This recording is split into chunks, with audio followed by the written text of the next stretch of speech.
ED দপ্তরে শ্রেয়া পাণ্ডে, কেন শ্রেয়া পাণ্ডে না ইডি দপ্তরে তাকে ডেকে পাঠানো হয়েছে সোনা পাপ্পুর মামলায়।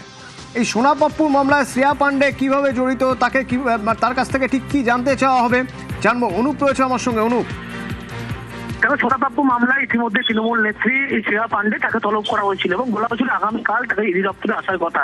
এবং দেখা গেল তিনি আগেই আজকে ইডি দপ্তরে এসে পৌঁছন এবং প্রশ্ন করেন যে ইডি তাকে ডাকেনি, তাও তিনি এসছেন, তাও তার বিরুদ্ধে গুজব খবর ছড়ানো হচ্ছে। কিন্তু ইডির যে বক্তব্য আগামীকাল তাকে তলব করা হয়েছে সোনা পাপ্পু জমি জালিয়াতি মামলায়, সেক্ষেত্রে ব্যবসায়ী জয় কান্দারের সূত্র ধরেই কল্যাণ শুক্লা যে শ্রেয়া পাণ্ডের বন্ধু, তার নাম উঠে আসে।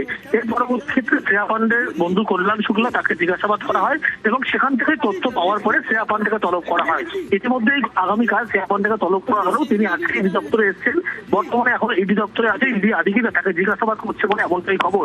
তার কারণে জমি জালিয়াতি মামলার ক্ষেত্রে একাধিক ব্যক্তিকে যখন তলব করা হয়, একাধিক ব্যবসায়ীকে গ্রেপ্তার করা হয়, তার পরবর্তী ক্ষেত্রেই যখন কল্যাণ শুক্লার নাম উঠে আসে, সেখান থেকে কিন্তু শ্রেয়া পাণ্ডের নাম এই জমি জালিয়াতি মামলায়, সোনা পাপ্পু মামলায় উঠে আসে।